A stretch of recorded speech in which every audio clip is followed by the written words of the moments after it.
Kebakaran terjadi di Batu Merah, Kota Ambon, 1 orang meninggal dunia.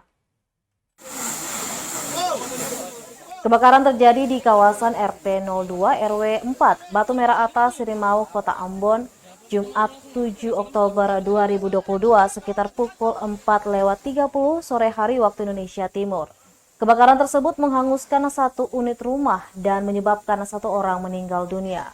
Berdasarkan informasi yang dihimpun tribunambon.com, di lapangan api baru berhasil dipadamkan petugas pemadam kebakaran Kota Ambon pada pukul 5:17 sore hari waktu Indonesia Timur.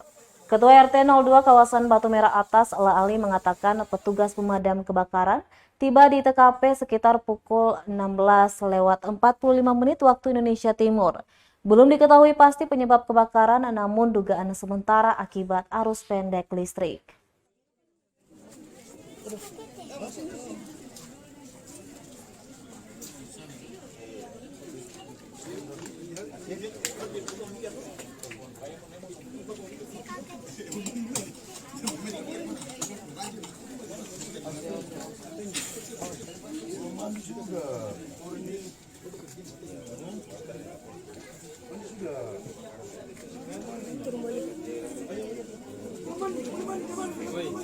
Terima kasih sudah nonton.